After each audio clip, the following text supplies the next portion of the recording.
हमारी हीरोइन है, हमारी नहीं, ये हीरोइन है और ये सब विलन है। किसकी होगी? हीरो की। और हमारा जो हीरो है वो है आयरन। क्या है? टाइट क्लब तहे दिल से स्वागत करता हूं। तो आज हम देखने वाले कक्षा 10 का केमिस्ट्री चैप्टर नंबर 1 और ये हमारा पार्ट 2 वीडियो होगा। अगर आप पार्ट 1 नहीं देखे हैं तो जाकर आप देख सकते हैं। चलिए मैं आपको क्विक रिवीजन करवा देता हूं। मैंने आपको पार्ट 1 वीडियो में क्या बताया था? तो रासायनिक अभिक्रिया के बारे में मैंने बताया था कि जब आप किसी परमाणु के आपसी बंधन टूटने से या जुड़ने से क्या होता है कि नए एलिमेंट या कंपाउंड का निर्माण होता है, तो उसे रासायनिक अभिक्रिया कहते हैं। रासायनिक अभिक्रिया को हमने बताया था कि आप कैसे लिखेंगे। तो जैसे मैंने बताया कि सोडियम की अभिक्रिया क्लोरीन से कराई जाती है तो सोडियम क्लोराइड बनता है, ये आपका रासायनिक अभिक्रिया हो गया। मैंने इसको बताया था कि जब इसको आप संकेत और सूत्र के रूप में लिख देते हो तो ये हमारा रासायनिक समीकरण कहलाता है। जैसे सोडियम की संकेत क्या होता है? Na, क्लोरीन का संकेत क्या होता है? Cl, और एरो मार्क की अभी कराई जाती है जिसके लिए एरो मार्क देंगे और आपके लिए क्या बनेगा? NaCl। फिर इसके बाद मैंने आपको बताया था कि प्रतिकारक किसे कहते हैं। तो रासायनिक अभिक्रिया में जो भाग लेने वाले पदार्थ होते हैं उसे परिकारक कहते हैं और रासायनिक अभिक्रिया के द्वारा जो नए पदार्थ बनते हैं उसे प्रतिफल कहते हैं। ये बात आए जो चर्चा हुई थी। फिर रासायनिक समीकरण के लिए चर्चा हुआ था कि रासायनिक समीकरण जो है किसे कहते हैं। मैंने बताया था जब प्रतिकारक और प्रतिफल को संकेत और सूत्र के रूप में लिखा जाता है तो उसे रासायनिक समीकरण कहते हैं। और रासायनिक समीकरण जो है दो प्रकार का होता है, एक संतुलित रासायनिक समीकरण और एक असंतुलित रासायनिक समीकरण। संतुलित रासायनिक समीकरण मैंने आपको ये बताया था कि इसे इंग्लिश में बैलेंस्ड इक्वेशन कहा जाता है। और संतुलित रासायनिक समीकरण जब प्रतिकारक और प्रतिफल की संख्या समान होती है तो उसे संतुलित रासायनिक समीकरण कहते हैं। और इसी प्रकार जब प्रतिकारक और प्रतिफल की संख्या असमान होती है तो उसे असंतुलित रासायनिक समीकरण कहा जाता है। मैंने कुछ आपको उदाहरण में बताया था कि असंतुलित रासायनिक समीकरण को संतुलित आप कैसे करें। अब संतुलित रासायनिक समीकरण की लाभ क्या है या महत्व क्या है दोस्तों? तो संतुलित रासायनिक समीकरण का लाभ या महत्व ये है कि सबसे पहली बात की परमाणु जो है मतलब कितने उसमें रिएक्शन में कितने अणु भाग लिए हैं इसकी पता चल जाती है। दूसरी बात आपका है क्या कि मतलब इस समीकरण को देखकर आप ये बता सकते हैं कि मतलब उसमें कितने मतलब कौन कौन है या कौन कौन नहीं है। सॉलिड के लिए क्या लिखते हैं? H लिखते हैं। द्रव लिक्विड के लिए क्या लिखते हैं? तो I लिखते हैं। गैस के लिए क्या लिखते हैं? तो G लिखते हैं। और किसी पदार्थ के जलीय विलयन के लिए एक्वा सॉल्यूशन के लिए क्या लिखा जाता है? तो AQ लिखा जाता है। क्या लिखता है? AQ लिखा जाता है। और कि आपका है क्या अवक्षेप बनने की जानकारी जो है तिरछी नीचे देती है और इसके लिए PPT भी लिख सकते हैं। क्या लिखते हैं? PPT डॉट लिख सकते हैं, PPT डॉट लिख सकते हैं, PPT डॉट लिखते हैं या S भी लिखा जा सकता है। दोस्तों चलिए देखने का स्टार्ट करते हैं। तो आज हम जानने वाले टाइप ऑफ रिएक्शन यानी कि रासायनिक अभिक्रिया के प्रकार। रासायनिक अभिक्रिया के प्रकार, रासायनिक अभिक्रिया के प्रकार। सबसे पहला हम देखेंगे संयोजन अभिक्रिया। क्या देखेंगे? संयोजन अभिक्रिया यानी कि कॉम्बिनेशन रिएक्शन। तो होता है कॉम्बिनेशन रिएक्शन किसे कहा जाएगा? तो हुआ क्या कि जब दो या दो से अधिक एलिमेंट, जब दो या दो से अधिक, क्या सुना आपने कि जब दो या दो से अधिक, प्लस मतलब अधिक एलिमेंट, जब दो या दो से अधिक एलिमेंट या मॉलिक्यूल मिलकर क्या करते हैं? एक सिंगल आपको है क्या मॉलिक्यूल का निर्माण करते हैं तो उसे हम लोग कॉम्बिनेशन रिएक्शन कहते हैं। यानी कि जब दो या दो से अधिक तत्व या अणु का रासायनिक संयुक्त कराया जाता है तो एकल अणु का निर्माण होता है। एक अणु का निर्माण होगा तो उसे हम लोग क्या कहेंगे? संयोजन अभिक्रिया कहा जाएगा। लिख सकते हैं कि जब दो या दो से अधिक तत्व या अणु का रासायनिक संयुक्त कराया जाता है तो एकल अणु बनेगा भाई साहब, तो उसे क्या बनेंगे? उसे कहा जाएगा संयोजन अभिक्रिया। ट्रिक क्या याद रखेंगे दोस्तों? ट्रिक क्या याद रखेंगे? तो ट्रिक है कि ए मान लीजिए ए कोई पदार्थ है और बी भी कोई पदार्थ है, आपने रिएक्शन करवाया तो आपको मिल गया क्या? AB। मतलब दो मिलकर क्या होगा? एक सिंगल बन जाएगा, उसे कहा जाएगा कॉम्बिनेशन रिएक्शन। उदाहरण के तौर पर आप देख सकते हैं H2 + Cl2 arrow mark HCl। तो ये आपको क्या कॉम्बिनेशन रिएक्शन के उदाहरण में याद नहीं करें, प्रैक्टिस रखेंगे। प्रैक्टिस दोस्तों, तो ये क्या डाई हाइड्रोजन का रिएक्शन जब डाई क्लोरीन से कराई जाती है तो हमें मिलता है हाइड्रोक्लोरिक एसिड। क्या मिलता है? HCl मतलब हाइड्रोक्लोरिक एसिड। बैलेंस कर लेंगे। देखिए दोस्तों 2 H है, H इधर भी कितना होने चाहिए? 2 होने चाहिए। इसके अलावा दोस्तों ये तो हमारे हो गए एलिमेंट के लिए, एलिमेंट का हमने ऐड करवाया। अब दोस्तों जरूरी एलिमेंट ही ऐड कर कंपाउंड बनाएगा, तो दोस्तों है क्या कि कंपाउंड भी ऐड होकर क्या होगे, एक दूसरा बड़ा कंपाउंड जो है बनाया जा सकता है। जैसे CaO यानी कि इसको बोलते हैं कली चूना। क्या बोलते हैं? कली चूना कहा जाता है, या बिना बुझा हुआ चूना कहते हैं। क्या कहते हैं? बिना बुझा हुआ चूना। तो कली चूना या बिना बुझा हुआ क्या है दोस्तों? चूना। इसकी रिएक्शन, इसमें आप क्या करेंगे कि बिना बुझा हुआ चूना में अगर आप क्या करते हैं, वाटर डालते हैं, और मान लीजिए बीकर ले लीजिए, उसमें क्या कीजिए, आप बिना बुझा हुआ चूना डालिए, यानी कि या कली चूना डालिए, आप शॉर्ट में कली चूना भी बोल सकते हैं, कली चूना। और उसमें जब आप वाटर को डालेंगे और साइड से अगर आप मतलब आपका उस बीकर के पास हाथ लगाएंगे, तो आपको हाथ जो है ना आहिस्ता आहिस्ता जलना जो है चालू हो जाएगी, वो हीट होने लगता है, इनकी उसमें उष्मा निकलती है, आप ये बोल सकते हैं। तो यहाँ पर हमें मिलता क्या है? CaOH का होल ट्वाइस। क्या मिलता है? CaOH का होल ट्वाइस मिलता है, यानी कि ये क्या है दोस्तों? तो बुझा हुआ चूना। क्या मिलता है? बुझा हुआ चूना मिलता है, बुझा हुआ चूना। एक और बात, इसका केमिकल नेम क्या होगा? बोलेंगे आप सर केमिकल नेम बता दीजिए, तो नेम होगा कैल्शियम डाइहाइड्रोक्साइड। क्या नाम होगा? कैल्शियम डाइहाइड्रोक्साइड। क्या होगा दोस्तों? कैल्शियम डाइहाइड्रोक्साइड होगा। एक और बात आप ये भी याद रखेंगे कि कैल्शियम डाइहाइड्रोक्साइड जो है, इसका हम लोग यूज कहां करते हैं? यूज कहां करते हैं? तो याद रखना, दीवार के सफेदी में, दीवार के सफेदी में। दीवार सफेदी में तो भाई साहब पोतने में, दीवार वर्क को पोतने में, दीवार वर्क क्या करने में दोस्तों? पोतने में किया जाता है। क्या करने में? पोतने में किया जाता है। तो ये आपने रिएक्शन देख लिया दोस्तों। इसी प्रकार आप जल का निर्माण कर सकते हैं। जैसे आया क्या दोस्तों? H2 plus O2। H2 plus क्या हो जाएगा? O2। H2 plus O2 Aeromar क्या हो जाएगा? वाटर बन जाएगा। तो ये भी देख रहे क्या, दो आपके मॉलिक्यूल क्या हो गए, आपके ऐड हो रहे हैं, और एक आपका कंपाउंड जो है वाटर जो है बन रहा है। इसमें भी आपने देखा कि दो मॉलिक्यूल ऐड हो रहे हैं और एक आपका हाइड्रोक्लोरिक एसिड कंपाउंड बन रहा है। इसमें भी आपने देखा दो कंपाउंड, एक आपका है कली चूना और एक क्या है आपके वाटर, ये दोनों कंपाउंड है, ये दोनों कंपाउंड मिलकर एक कंपाउंड जो है बना रहे हैं। तो ये भी क्या होगा आपका, जब भी दो से क्या होगा एक बनेगा, वो होगा कॉम्बिनेशन रिएक्शन, यानी कि संयोजन रासायनिक अभिक्रिया। तो आपको उम्मीद है मुझे कि आप कॉम्बिनेशन रिएक्शन जो है पूरी तरह से समझ गए। बस कुछ नहीं करना भाई साहब, क्या करना है? ऐड करना है। जैसे कि आप बोल सकते हैं Na प्लस Cl क्या हो गया दोस्तों, ये दो को मिला दो बन गया एक, तो क्या हो गया? NaCl। Sodium chloride, sodium chloride को रॉक साल्ट भी कहते हैं। क्या बोलते हैं? रॉक साल्ट भी कहते हैं। और ये इंडिया में 95% ऊर्ध्वपातन प्रक्रिया से क्या होता है? प्राप्त होता है। तो ये आपको दोस्तों अगर आप इतना करते हैं तो यकीन मानिए आपके एक भी बिहार बोर्ड के एग्जाम के या किसी कॉम्पिटिटिव एग्जाम के संयोजन अभिक्रिया से क्वेश्चन तो नहीं छूटने वाले हैं। अब हम दूसरा देखने वाले दोस्तों, वियोजन अभिक्रिया। क्या? वियोजन अभिक्रिया, डिकम्पोजिशन रिएक्शन, या इसको अपघटन अभिक्रिया भी कहा जाता है। तो वियोजन अभिक्रिया किसे कहेंगे दोस्तों? है क्या कि एक जटिल अणु के टूटने से, जटिल अणु के टूटने से क्या होता है? सरल अणु का निर्माण। एक जटिल अणु के टूटने से सरल अणु का जब निर्माण होगा तो उसे कहा जाएगा वियोजन। आप ऐसे भी समझ सकते हैं कि मान लीजिए एक मिट्टी का बड़ा सा ढेला है, उसे आप तोड़ दिए तो छोटे छोटे पार्टिकल में बढ़ जाएगा, तो उसे कहा जाएगा वियोजन अभिक्रिया। क्या कहा जाएगा? वियोजन या अपघटन अभिक्रिया। ये मान लीजिए ये आपका मतलब आपका है क्या, एक मार्कर है और इसको मैंने तोड़ दिया, ये क्या हो गया? वियोजन अभिक्रिया। मतलब कॉन्सेप्ट एक ही याद रखना है कि भाई साहब ये दो है, अगर ये मिलकर एक बन गया तो ये हो गया कॉम्बिनेशन रिएक्शन, संयोजन अभिक्रिया। और लेकिन ये एक है, अब एक से ये क्या हो गया? दो हो गया, तो इसे कहा जाएगा वियोजन अभिक्रिया। यानी जब टूट जाएगा तो हम लोग क्या बोलेंगे? वियोजन अभिक्रिया कहा जाएगा। आप ये डिफिनेशन ले सकते हैं दोस्तों कि जब एक जटिल अणु के टूटने से सरल अणु का निर्माण होता है तो उसे वियोजन अभिक्रिया कहा जाता है। आप अभिक्रिया का स्क्रीनशॉट जरूर लीजिए ताकि हम आगे बढ़े। तो वियोजन या अपघटन अभिक्रिया आपने देख लिया दोस्तों।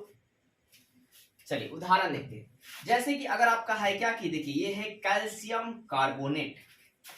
क्या है? Calcium carbonate. अब ये जब टूटता है दोस्तों, ये जब ब्रेक होता है, ब्रेकिंग होती है इसकी कैल्शियम कार्बोनेट की, इसको चूना पत्थर भी कहते हैं। क्या कहते हैं मेरे साथी? चुन्ना पत्थर। चुन्ना पत्थर भी नाम है इसका। या और क्या है दोस्तों? इसको संगमरमर भी कहते हैं प्यार से। क्या कहते हैं? संगमरमर भी। जितने पेपर में नाम आते सारे जान लीजिए, संगमरमर भी कहते हैं। इसी को सीमेंट भी कहा जाता है। तो पेपर में चूना पत्थर का फॉर्मूला पूछे या संगमरमर का या सीमेंट का, ये सारा क्या हुआ? सी से। एक और बात कहूँ दोस्तों, मैंने स्पेशल फार्मूला का वीडियो एक स्पेशल बनाया है जो क्लास 10 के लिए इम्पोर्टेंट है। तो हमें क्या मिलेगा दोस्तों? आप क्या रखना, ये आपको मिलेगा कली चूना और प्लस में मिलेगा कार्बन डाइऑक्साइड गैस। और गैस निकलने की जानकारी हम लोग तीर चिन्ह ऊपर की तरफ देते हैं। गैस कहाँ जाता है? ऊपर की तरफ।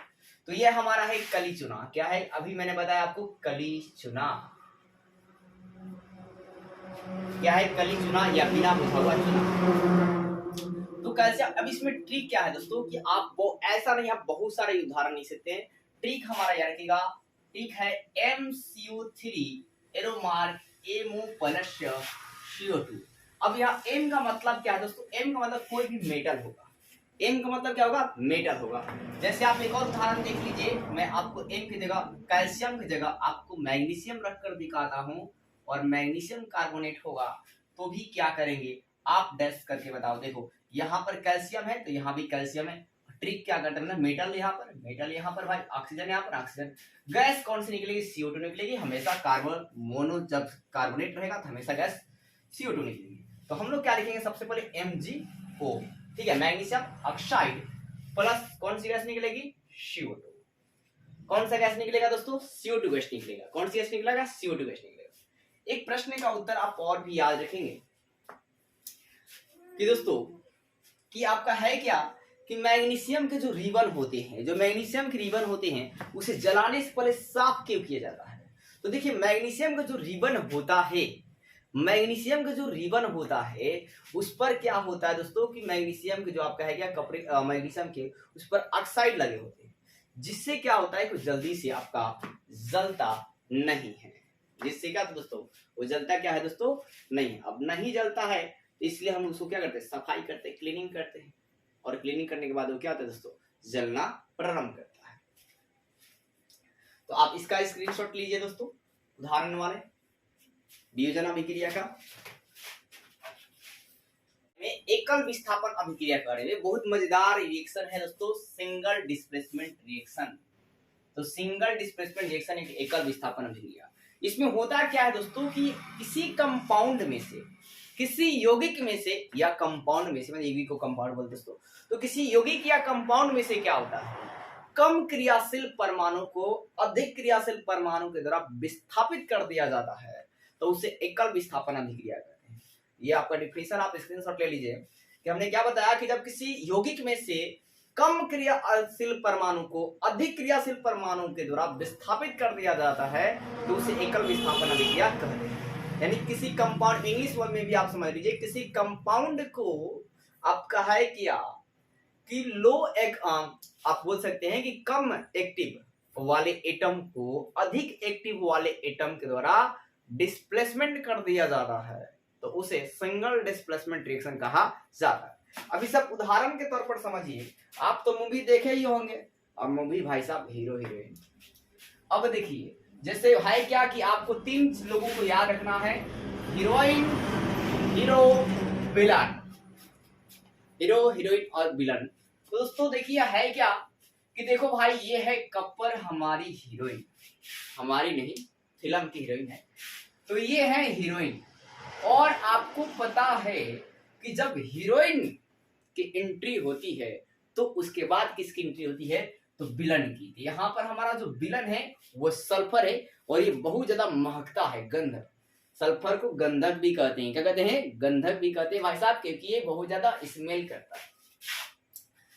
और आपको है क्या कि अब विलन तो अकेले नहीं रहेगा, इसके साथ भी इसके पार्टनर भी रहेंगे, तो वो है आपके O4। पार्टनर क्या जी?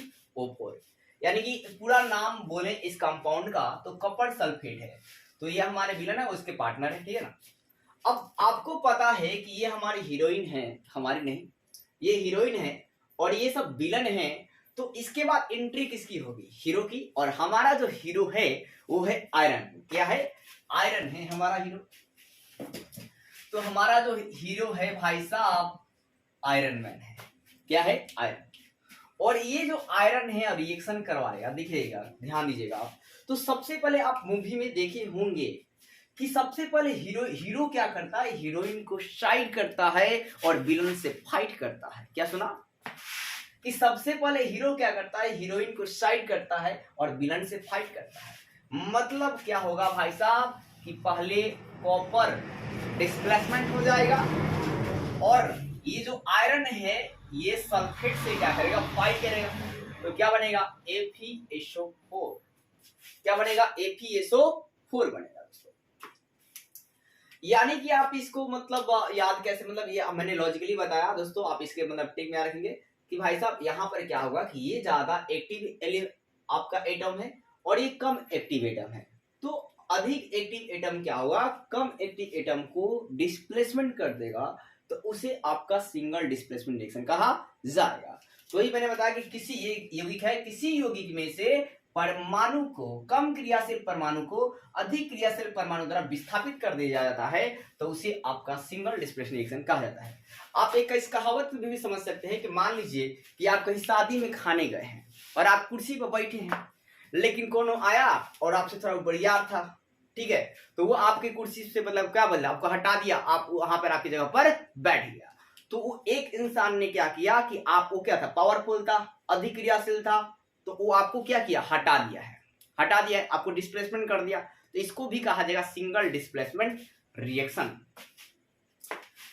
एक और बात इस रिएक्शन की भाषा का, जब आयरन की अभिक्रिया कॉपर सल्फेट से कराई जाती है तो कॉपर सल्फेट बनने के कारण कॉपर विस्थापित हो जाता है। क्या सुना? कैसे लिखेंगे कि जब आयरन की अभिक्रिया कॉपर सल्फेट से कराई जाती है तो कॉपर सल्फेट बनने के कारण कॉपर विस्थापित हो जाता है। एक और बात दोस्तों, यहाँ पर जो रंग में भी क्या होता है, परिवर्तन आती है। क्या सुना? यहाँ पर जो सिंगल डिस्प्लेसमेंट है, यहाँ पर आयरन का रंग जो है क्या, भूरा होता है। आयरन का रंग क्या होता है, भूरा होता है। लेकिन जैसे ये आयरन सल्फेट जो आपका कॉपर सल्फेट जो है उसका रंग जो है परिवर्तित हो जाता है। कॉपर सल्फेट का रंग कैसा होता है, मलिन होता है। कैसा होता है, मलिन होता है। कैसा होता है विलियन में, मलिन होता है। तो उम्मीद करता हूं दोस्तों आपने सिंगल डिस्प्लेसमेंट रिएक्शन भी आप समझ गए, आप इसको स्क्रीनशॉट ले सकते हैं। इसके अलावा आप याद रखें दोस्तों कि मतलब जो है जिंक जो है, जिंक ये आपका लेड और पीबी मतलब क्या है, लेड, पी मतलब लेड, लेड और कॉपर से अधिक क्रियाशील होता है। जिंक जो है लेड और कॉपर से क्या अधिक क्रियाशील। फिर कॉपर से अधिक क्रियाशील कौन होता है दोस्तों, तो आयरन भी क्या होता है, कॉपर से अधिक क्रियाशील। आयरन भी क्या, मतलब कॉपर और आयरन में कौन अधिक क्रियाशील है, तो आयरन जो है आपका अधिक क्रियाशील है। फिर आपसे पूछ लेगा जिंक, लेड और कॉपर में कौन अधिक क्रियाशील है, तो भाई साहब जिंक क्या है, अधिक क्रियाशील है। तो अब हम देखने वाले हैं दोस्तों सिंगल डिस्प्लेसमेंट रिएक्शन के बारे में, एकल विस्थापन अभिक्रिया के बारे में। बहुत मजेदार रिएक्शन है दोस्तों सिंगल डिस्प्लेसमेंट रिएक्शन। तो सिंगल डिस्प्लेसमेंट रिएक्शन एक एकल विस्थापन अभिक्रिया। इसमें होता क्या है दोस्तों कि किसी कंपाउंड में से, किसी यौगिक में से या कंपाउंड में से, मैं यौगिक को कंपाउंड बोलते दोस्तों, तो किसी यौगिक या कंपाउंड में से क्या होता है, कम क्रियाशील परमाणु को अधिक क्रियाशील परमाणु के द्वारा विस्थापित कर दिया जाता है, तो उसे एकल विस्थापन अभिक्रिया कहते हैं। ये आपका डिफिनेशन आप स्क्रीनशॉट ले लीजिए कि हमने क्या बताया कि जब किसी यौगिक में से कम क्रियाशील परमाणु को अधिक क्रियाशील परमाणु के द्वारा विस्थापित कर दिया जाता है तो उसे एकल विस्थापन अभिक्रिया कहते हैं। यानी किसी कंपाउंड, इंग्लिश वर्ड में भी आप समझ लीजिए, किसी कंपाउंड को आप कहा है किया कि आप बोल सकते हैं कि कम एक्टिव वाले एटम को अधिक एक्टिव वाले एटम के द्वारा डिस्प्लेसमेंट कर दिया जाता है, तो उसे सिंगल डिस्प्लेसमेंट रिएक्शन कहा जाता है। अभी सब उदाहरण के तौर पर समझिए, आप तो मूवी देखे ही होंगे, अब मूवी भाई साहब हीरो हीरोइन। अब देखिए जैसे है क्या कि आपको 3 लोगों को याद रखना है, heroine, hero, villain, hero, heroine और विलन। तो दोस्तों देखिए है क्या कि देखो भाई ये है कॉपर, हमारी हीरोइन, हमारी नहीं फिल्म की हीरोइन है, तो ये है हीरोइन। और आपको पता है कि जब हीरोइन की एंट्री होती है तो उसके बाद किसकी एंट्री होती है, तो विलन की। तो यहाँ पर हमारा जो विलन है वो सल्फर है और ये बहुत ज्यादा महकता है, गंधक। सल्फर को गंधक भी कहते हैं, क्या कहते हैं, गंधक भी कहते हैं भाई साहब, क्योंकि ये बहुत ज्यादा स्मेल करता है। और आपको है क्या कि अब विलन तो अकेले नहीं रहेगा, इसके साथ भी इसके पार्टनर भी रहेंगे, तो वो है आपके O4। पार्टनर क्या जी, O4। यानी कि पूरा नाम बोले इस कंपाउंड का तो कॉपर सल्फेट है, तो ये हमारे विलन है, उसके पार्टनर है, ठीक है ना। अब आपको पता है कि ये हमारी हीरोइन है, हमारी नहीं, ये हीरोइन है और ये सब विलन है, तो इसके बाद एंट्री किसकी होगी, हीरो की। और हमारा जो हीरो है वो है आयरन। क्या है, आयरन है हमारा हीरो। तो हमारा जो हीरो है भाई साहब आयरन मैन है। क्या है, आयरन। और ये जो आयरन है रिएक्शन करवाएगा, दिखेगा, ध्यान दीजिएगा आप। तो सबसे पहले आप मूवी में देखे होंगे कि सबसे पहले हीरो क्या करता है, हीरोइन को साइड करता है और विलन से फाइट करता है। क्या सुना कि सबसे पहले हीरो क्या करता है, हीरोइन को साइड करता है और विलन से फाइट करता है। मतलब क्या होगा भाई साहब कि पहले कॉपर डिस्प्लेसमेंट हो जाएगा और ये जो आयरन है ये सल्फेट से क्या करेगा, फाइट करेगा। तो क्या बनेगा, FeSO4। क्या बनेगा, FeSO4 बनेगा दोस्तों।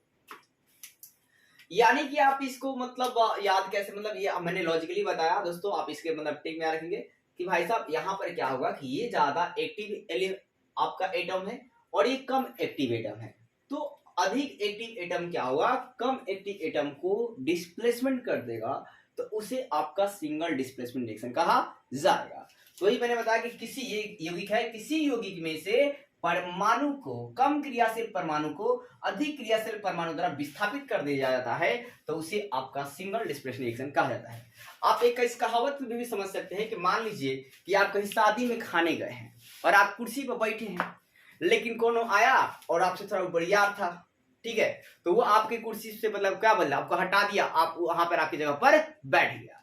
तो वो एक इंसान ने क्या किया कि आप वो क्या था, पावरफुल था, अधिक क्रियाशील था, तो वो आपको क्या किया, हटा दिया है, हटा दिया है, आपको डिस्प्लेसमेंट कर दिया। तो इसको भी कहा जाएगा सिंगल डिस्प्लेसमेंट रिएक्शन। एक और बात इस रिएक्शन की भाषा का, जब आयरन की अभिक्रिया कॉपर सल्फेट से कराई जाती है तो कॉपर सल्फेट बनने के कारण कॉपर विस्थापित हो जाता है। क्या सुना, कैसे लिखेंगे कि जब आयरन की अभिक्रिया कॉपर सल्फेट से कराई जाती है तो कॉपर सल्फेट बनने के कारण कॉपर विस्थापित हो जाता है। एक और बात दोस्तों, यहाँ पर जो रंग में भी क्या होता है, परिवर्तन आती है। क्या सुना, यहाँ पर जो सिंगल डिस्प्लेसमेंट है, यहाँ पर आयरन का रंग जो है क्या, भूरा होता है। आयरन का रंग क्या होता है, भूरा होता है। लेकिन जैसे ये आयरन सल्फेट जो आपका कॉपर सल्फेट जो है उसका रंग जो है परिवर्तित हो जाता है। कॉपर सल्फेट का रंग कैसा होता है, मलिन होता है।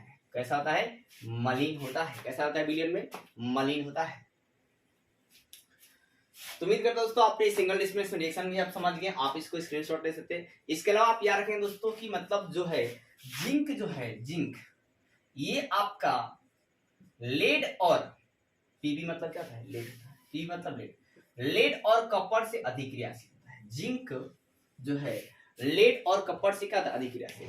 फिर कॉपर से अधिक क्रियाशील कौन होता है दोस्तों, तो आयरन भी क्या होता है, कॉपर से अधिक क्रियाशील।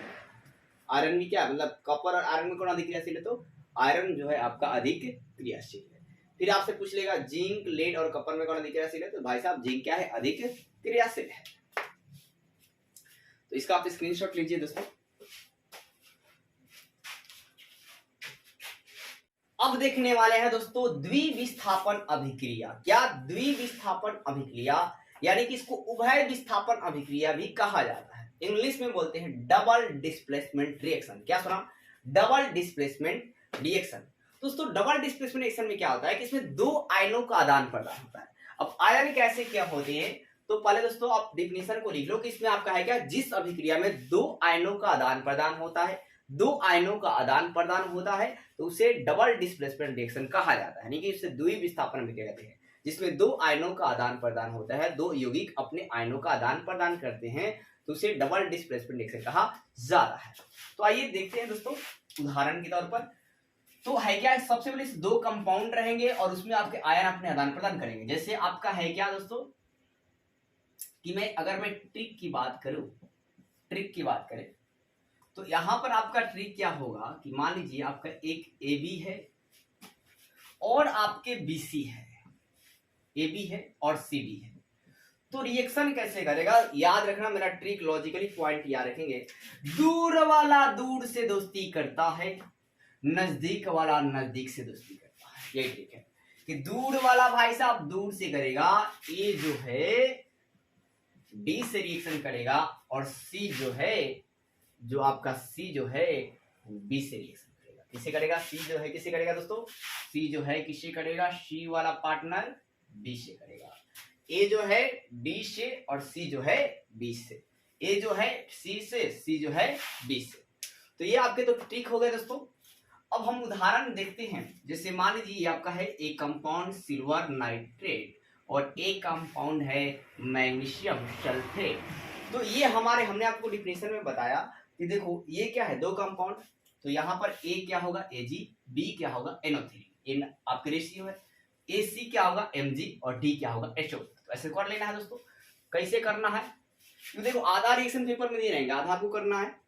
तो है क्या, देखो भाई साहब, दूर वाला दूर से, नजदीक वाला नजदीक से। अब बोलोगे सर ऐसे ना लिखाएंगे, अरे नहीं भाई, पहले मेटल को लिखते हैं क्योंकि मेटल क्या होते हैं, ज्यादा क्रियाशील होते हैं। तो Ag पहले यहाँ पर देखो Ag क्या होगा, मतलब ऐसे भी देख सकते हो, यहाँ पर A के साथ D करेगा, तो यहाँ पर A के साथ D वाला ये हो गया, ये आप कर लो A। अगर मैं आपको नंबरिंग डाल दूं, ये A हो गया, ये आपका B हो गया, ये आपका C हो गया, आपका D हो गया। तो बस कर दीजिए भाई। तो ये क्या होगा, Ag SO4 प्लस फिर क्या होगा MgNO3 MgNO3। ठीक है, तो अब इसका भाषा क्या होगा, लैंग्वेज क्या होगी कि जब सिल्वर नाइट्रेट की अभिक्रिया मैग्नीशियम सल्फेट से कराई जाती है तो सिल्वर सल्फेट और मैग्नीशियम नाइट्रेट बनता है।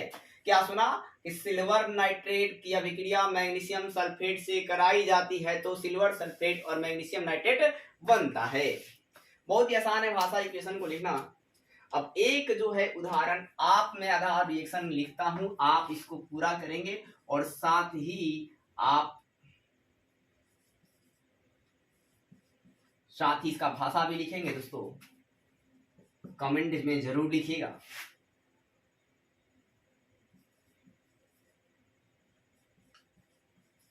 ये मैंने आधा रिएक्शन लिखा हुआ है, आप इसको पूरा करना। ऐसे डॉट डॉट डॉट डॉट करके एग्जामिनर दे देता है, ठीक है। तो आप स्क्रीनशॉट लीजिए दोस्तों। अब हम देख रहे हैं दोस्तों उदासीनीकरण अभिक्रिया क्या है। उदासीनीकरण अभिक्रिया क्या है, न्यूट्रल रिएक्शन क्या होती है दोस्तों? है क्या कि जब एसिड का रिएक्शन बेस से करवाया जाता है, एसिड का रिएक्शन जब बेस से करवाते हैं तो साल्ट और वाटर मिलता है। क्या मिलता है? साल्ट और वाटर मिलता है। तो उसे आपका उदासीनीकरण अभिक्रिया कहते हैं। क्या सुना कि जब एसिड का रिएक्शन बेस से करवाएंगे तो साल्ट और वाटर मिलेगा, तो उसे क्या कहा जाएगा? उसे क्या कहा जाएगा? उदासीनीकरण अभिक्रिया कहा जाएगा। अक्सर आपने देखा होगा कि जो पेड़ होते हैं आम वगैरह का या लीची वगैरह का, उसको चुना पुताई किया जाता है। आपने कभी सोचा है कि क्यों किया जाता है? क्योंकि भाई साहब देखो, मीठे के पास बहुत लोग जाते हैं और खट्टे के पास भी बहुत लोग जाते हैं। एक और बात, जो चीज हमें मीठी लगती है वो चीज खट्टी भी लगती है। फॉर एग्जाम्पल, आम जब कच्चा रहता है खट्टा लगता है और पक जाता है तो मीठा लगता है। एक और बात, आम का वैज्ञानिक नाम क्या है? Mangifera indica. मैग्नीफेरा इंडिका है। आप पेपर में आ रहे हैं कॉम्पिटिटिव एग्जामों के लिए कि आम का वैज्ञानिक नाम क्या है? मैग्नीफेरा इंडिका है। तो मैं उदासीनीकरण अभिक्रिया को समझा रहा था कि भाई साहब पुताई क्यों करते हैं पेड़ों पर।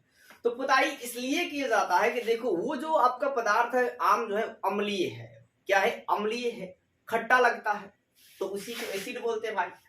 और आपका जो पुताई करता है चूना, वो है क्षारीय। वो क्या है? क्षारीय। क्योंकि कैसे क्षार की पहचान करेंगे? जिसमें OH रहेगा। तो आप जानते हैं कि जो पुताई किया जाता है वो क्या? CH का होल ट्वाइस होता है, कैल्शियम डाइहाइड्राइड होता है। तो OH जिसमें भी दिखेगा वो क्षार होगा मेरे साथ ही। मेरा नेक्स्ट चैप्टर जो 2 नंबर चैप्टर है वो भी acid and base and salt chapter का नाम भी है। हालांकि इसमें एक रिएक्शन को हम लोग देख रहे हैं, इसलिए हम लोग चर्चा करें।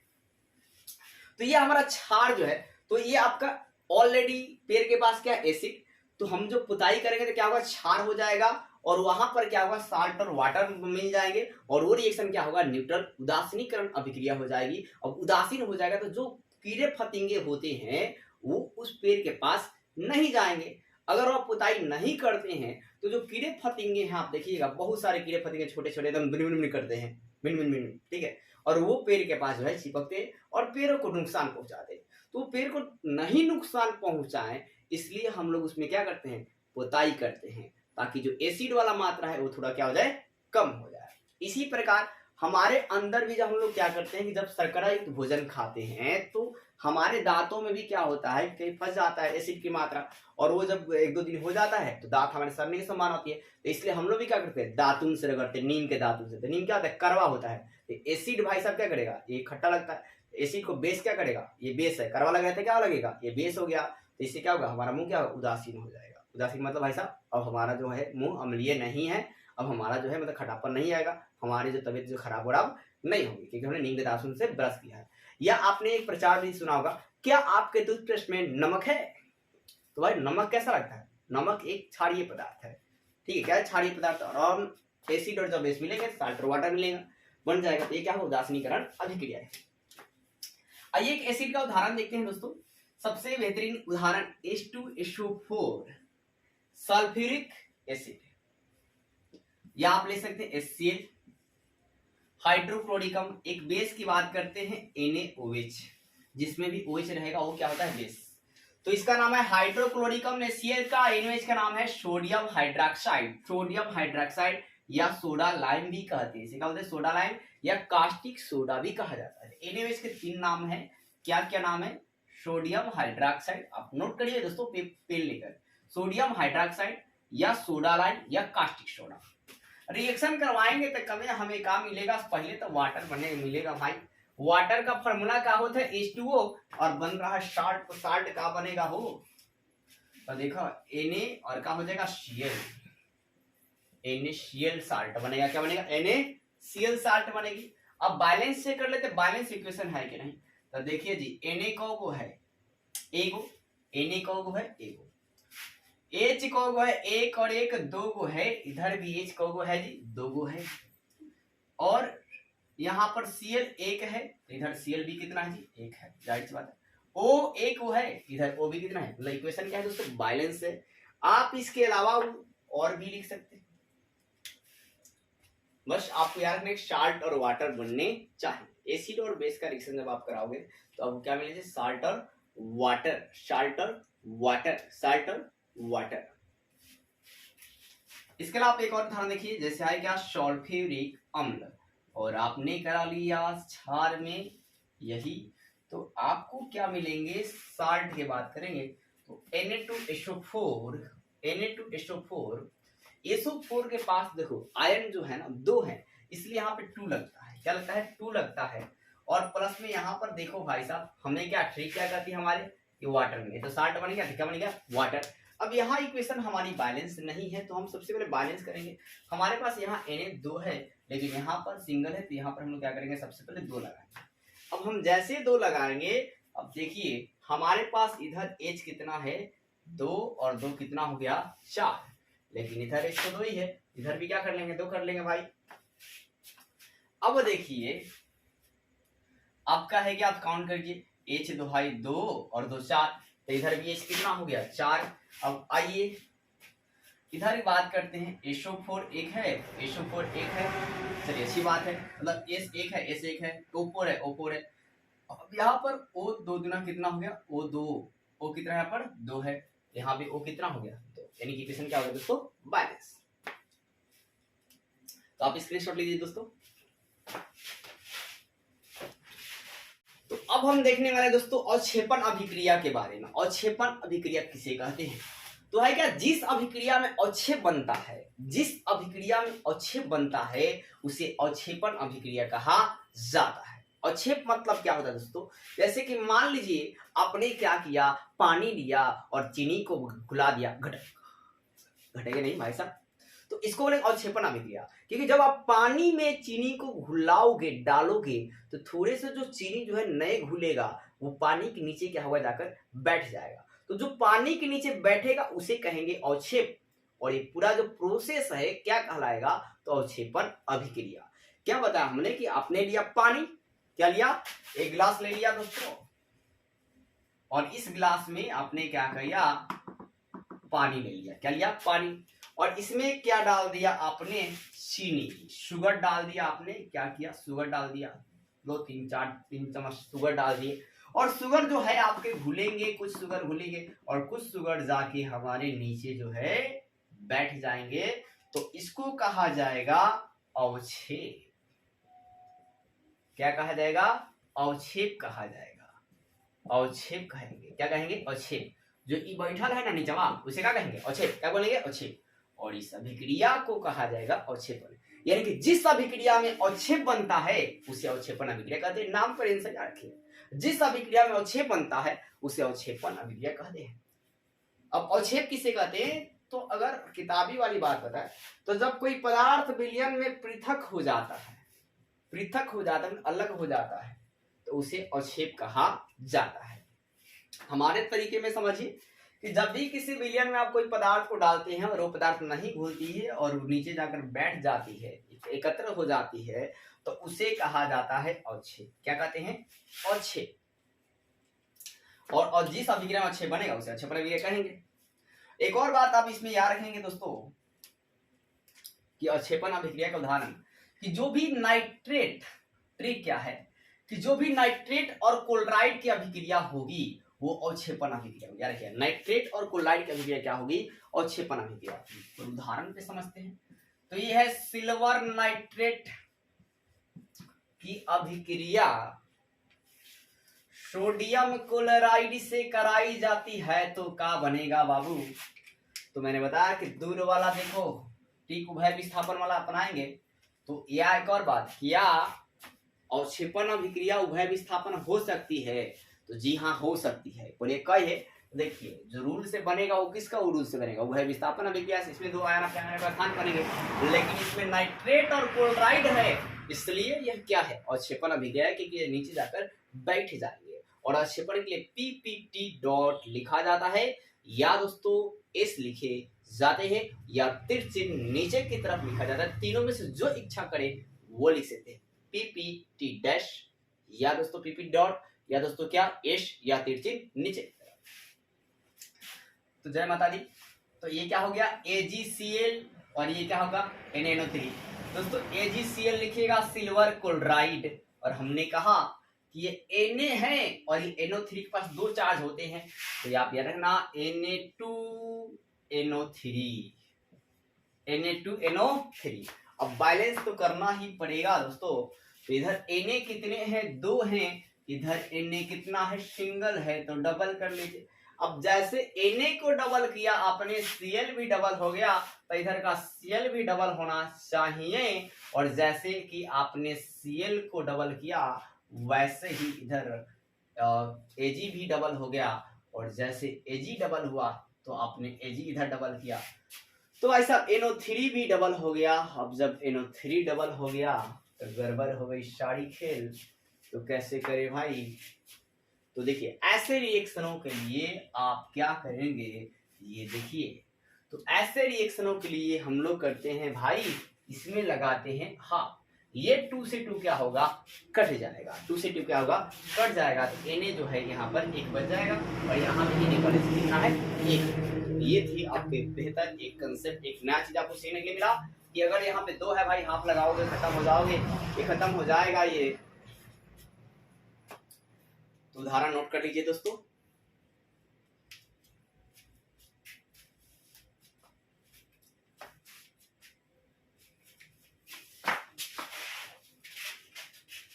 हम देखने वाले हैं ऊष्माक्षेपी अभिक्रिया के बारे में कि ऊष्माक्षेपी अभिक्रिया किसे कहते हैं। तो जिस अभिक्रिया में ऊष्मा निकलती है, जिस अभिक्रिया में ऊष्मा निकलती है उसे ऊष्माक्षेपी अभिक्रिया कहते हैं। जैसे दहन, दहन मतलब किसी पदार्थ को जलाने पर प्रकाश और ऊष्मा निकलता है, उसे दहन अभिक्रिया कहा जाता है। यानी कि फ्लेम निकलती है। तो किसी भी पदार्थ को जलाने पर क्या होता है, प्रकाश और ऊष्मा निकलता है, उसे दहन कहते हैं। क्या बोलते हैं, दहन कहते हैं दोस्तों। और आपका है क्या दोस्तों, याद रखना कि ऊष्माक्षेपी किसे कहेंगे, कि जिस अभिक्रिया में ऊष्मा निकलेगी, जिस अभिक्रिया में ऊष्मा निकलेगा उसे ऊष्माक्षेपी अभिक्रिया कहा जाएगा। अब जैसे उदाहरण में क्या है, दहन, क्या है दोस्तों, दहन। तो दहन में क्या होगा कि अगर दहन मतलब क्या, किसी पदार्थ को आप जलाते हो, तो जैसे मान लीजिए आप गैस, प्राकृतिक गैस को ही जलाते हैं, दहन में आप प्राकृतिक गैस को जलाइएगा, प्राकृतिक गैस यानी कि जब जलाइएगा दोस्तों, तो आपको क्या मिलेगा, तो कोई पदार्थ किसकी उपस्थिति में जलती है, ऑक्सीजन की उपस्थिति में जलती है फर्टिलाइजेशन में, और जलाएंगे तो हमें क्या मिलेगा दोस्तों, CO2। कौन सी गैस निकलेगी, CO2 गैस निकलेगी। और क्या निकलेगा, थोड़ा जलवाष्प मिलेगा, धुआं टाइप का, ठीक है। और दोस्तों क्या निकलेगा, तो वो हीट भी देगा, क्या देगा, हीट भी देगा, ऊष्मा भी क्या होगा, देगा। तो हमने वही बात कहा कि जिस अभिक्रिया में ऊष्मा निकलती है उसे ऊष्माक्षेपी अभिक्रिया कहा जाता है। जिस अभिक्रिया में ऊष्मा निकलती है उसे ऊष्माक्षेपी अभिक्रिया कहा जाता है। तो आप देखो भाई साहब, हीट मतलब निकलेगा, तो देखो हीट निकल रहा है भाई। तो अब देखो भाई, क्या प्राकृतिक गैस का फॉर्मूला क्या होता है, CH4 का होता है जी, CH4 होता है, क्या होता है, CH4। ये किसकी उपस्थिति में रिएक्शन कराएंगे, ऑक्सीजन। ये CH4 का नाम क्या है मेरे साथी, मीथेन है, ये ऑर्गेनिक का एक शब्द है, मीथेन। तो मीथेन को यानी कि जब जलाया जाएगा तो ऑक्सीजन की उपस्थिति में जलाएंगे हम लोग, तो दोस्तों क्या मिलेगा हमें, कार्बन डाइऑक्साइड। कौन से धुआं निकलेगी, कार्बन डाइऑक्साइड गैस निकलेगा। और क्या निकलेगा, जलवाष्प निकलेगा दोस्तों, H2O। और क्या मिलेगा, ऊष्मा, क्या मिलेगा, ऊष्मा। क्या इक्वेशन बैलेंस है, आइए चेक करते हैं। तो इक्वेशन तो बैलेंस नहीं है, तो बैलेंस कीजिए दोस्तों। कार्बन सिंगल है, सही बात है, कार्बन सिंगल है। हाइड्रोजन कितने हैं, 4, तो इधर भी कितने कर लेंगे, 4, 2 दूना का 4। ऑक्सीजन कितने हैं, 2, ऑक्सीजन कितने, 2, इधर ऑक्सीजन कितने, 2 2 कितने, ये 2 यहाँ पे है और 2 यहाँ पे, 4 है, इसको भी कर लेंगे 4, हो गए बैलेंस ना। तो दहन ये आपकी ऊष्माक्षेपी अभिक्रिया है। दहन कौन सी अभिक्रिया है, उदाहरण ऊष्माक्षेपी अभिक्रिया है। इसके अलावा भी पेपर में पूछता है, श्वसन कौन सी अभिक्रिया है, तो ऊष्माक्षेपी अभिक्रिया है, क्योंकि सांस लेने की अभिक्रिया और सांस छोड़ने की अभिक्रिया को श्वसन कहते हैं। और जब आप सांस छोड़ते हैं तो देखिए गर्म हल्का भाप निकलता है दोस्तों, ऊष्मा निकलती है। क्या होता है, ऊष्मा निकलती है। आप देखिएगा जब ठंडी का दिन आता है भाप होता है, ठीक है दोस्तों। ये कौन सा अभिक्रिया है, ऊष्माक्षेपी अभिक्रिया, यानी कि श्वसन, श्वसन हो गया। श्वसन कौन सी अभिक्रिया, ऊष्माक्षेपी अभिक्रिया, श्वसन हो गया, जो दहन भी हो गया। और क्या दोस्तों, तो किसी पदार्थ को जब सड़ता है और सड़ने के बाद जो कंपोस्ट बनता है, यानी कि साग सब्जियों का, छाप के पूछते सवाल, साग सब्जियों का, साग सब्जियों का कंपोस्ट बनना मतलब खाद्य बनना, कंपोस्ट बनना कौन सी अभिक्रिया है मेरे साथी, तो ऊष्माक्षेपी अभिक्रिया है। कौन सी अभिक्रिया है, ऊष्माक्षेपी अभिक्रिया है। तो है क्या, श्वसन या दहन या साग सब्जियों का कंपोस्ट बनना कौन सी अभिक्रिया है, ऊष्माक्षेपी अभिक्रिया है। ये छाप के सवाल पूछे जाते हैं दोस्तों, तो कृपया स्क्रीनशॉट लीजिए।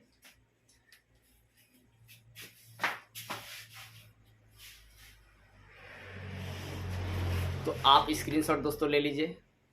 ऊष्माशोषी अभिक्रिया के बारे में, अब ऊष्माक्षेपी जान लिए, शोषी भी जान लिए।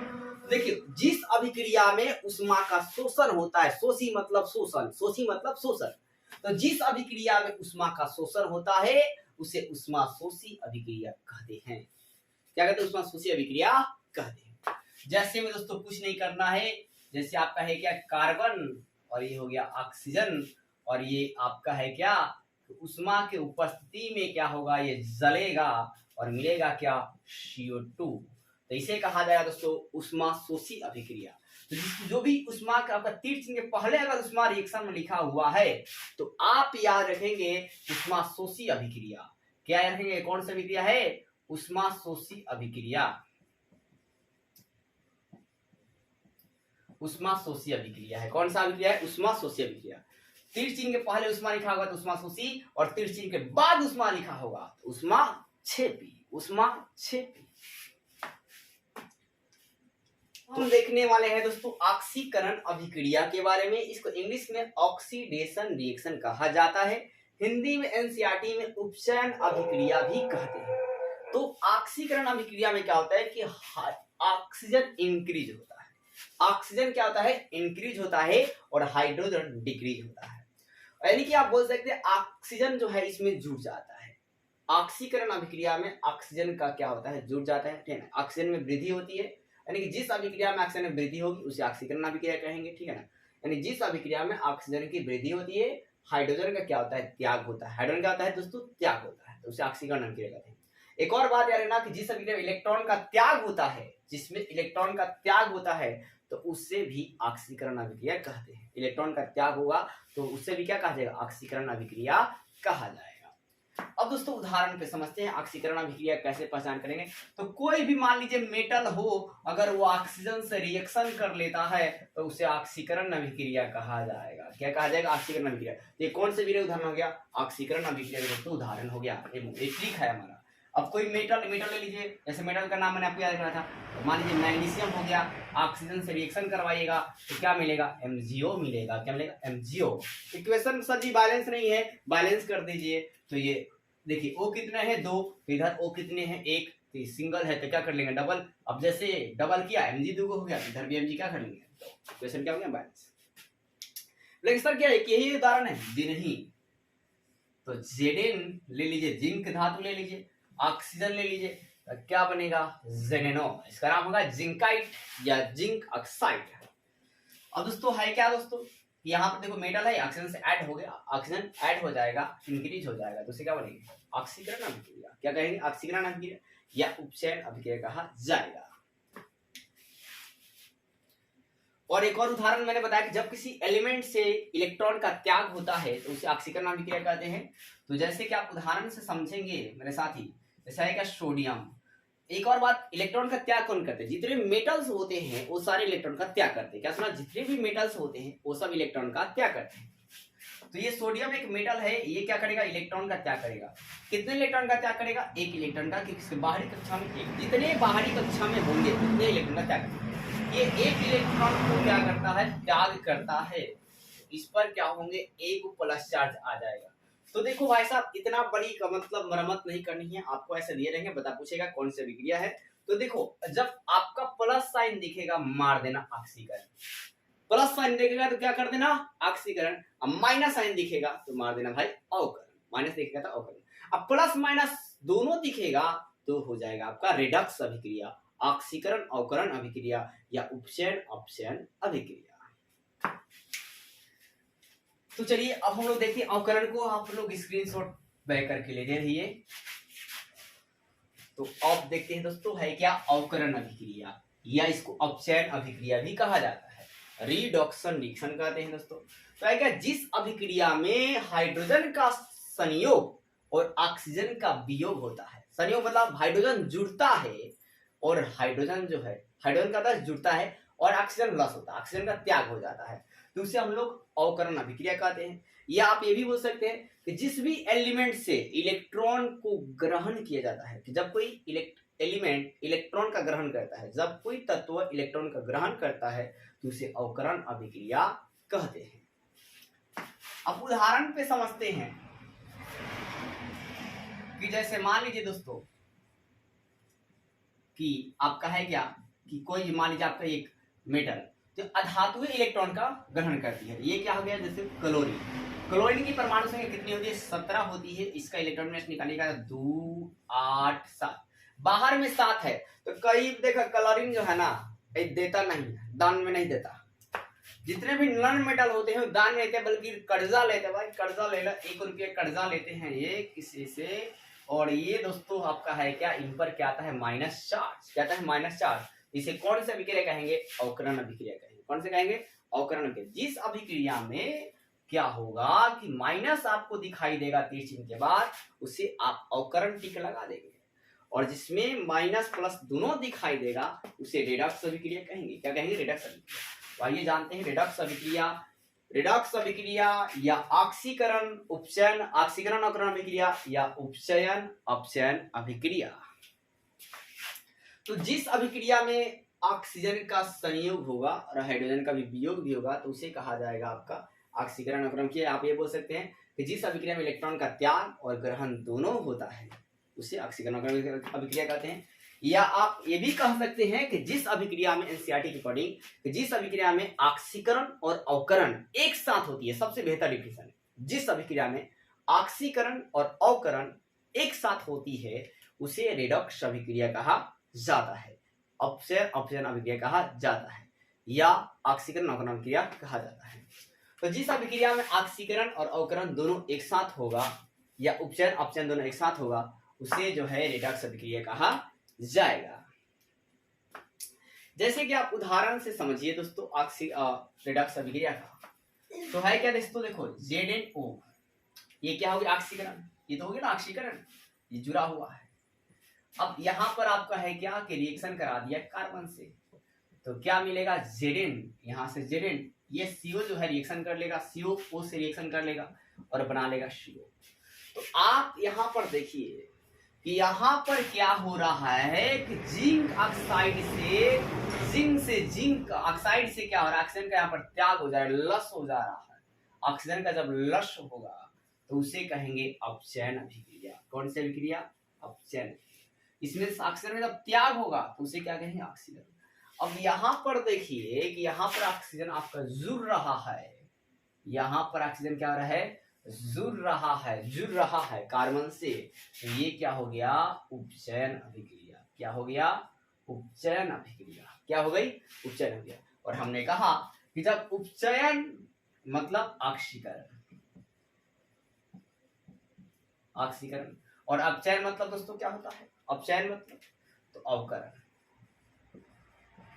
मैंने कहा कि जिस अभिक्रिया में ऑक्सीकरण और अवकरण एक साथ होती है उसे रेडॉक्स अभिक्रिया कहा जाता है। उसे क्या कहते हैं दोस्तों? रेडॉक्स अभिक्रिया जो है कहा जाता है। क्या रखिए, उसे आपको याद रहेगा, रेडॉक्स अभिक्रिया जो है कहते हैं। तो उम्मीद है दोस्तों कि आपको रेडॉक्स अभिक्रिया जो है समझ में आ चुकी है। इसके अलावा दूसरा उदाहरण क्या याद रखेंगे कि देखो भाई साहब Na+Cl एरोमार्किक NaCl, Na पर प्लस Cl पर माइनस, धातु पर पॉजिटिव रहेगा धातु पर नेगेटिव रहेगा। भाई साहब देखो जिस पर प्लस माइनस दोनों दिखाई देगा, प्लस माइनस जिस पर दोनों दिखाई देगा उसे आपको रेडॉक्स अभिक्रिया जो है कहा जाएगा। इसी प्रकार Mg का रिएक्शन Cl2 से कराइएगा तो क्या मिलेगा? MgCl2। अब मेरे साथी Mg पर क्या होगा? +2 चार्ज, Cl पर क्या होगा? -2 चार्ज। बोले काहे होगा? तो Mg के पास 2 प्लस चार्ज होती है, 2 चार्ज होती है। Mg की परमाणु संख्या 12 होता है। कितनी होगी संयोजकता इसकी? 2 होगी। इसके बाहरी का कितना होंगे? 2 होंगे, इसलिए +2 चार्ज लगा हुआ है। तो ये भी कौन सी अभिक्रिया होगी? रेडॉक्स अभिक्रिया होगी, क्योंकि प्लस माइनस दिखाई देगा, कुछ नहीं प्लस माइनस दिखाई देगा तो आपको रेडॉक्स अभिक्रिया का उदाहरण होगा। इसका होगा रेडॉक्स अभिक्रिया क्या उदाहरण होगा। अब एक और देखते हैं दोस्तों, वैद्युत अपघटन अभिक्रिया इसी तरह की है। तो है क्या दोस्तों कि वैद्युत अपघटन अभिक्रिया, वैद्युत अपघटन अभिक्रिया मतलब इलेक्ट्रिक सप्लाई किसी कंपाउंड में आप करते हैं और वो आपका है क्या कंपाउंड में करते हैं, तो वो कंपाउंड जो है टूट जाता है, वो कंपाउंड टूट जाता है तो उसे वैद्युत अपघटन अभिक्रिया कहते हैं।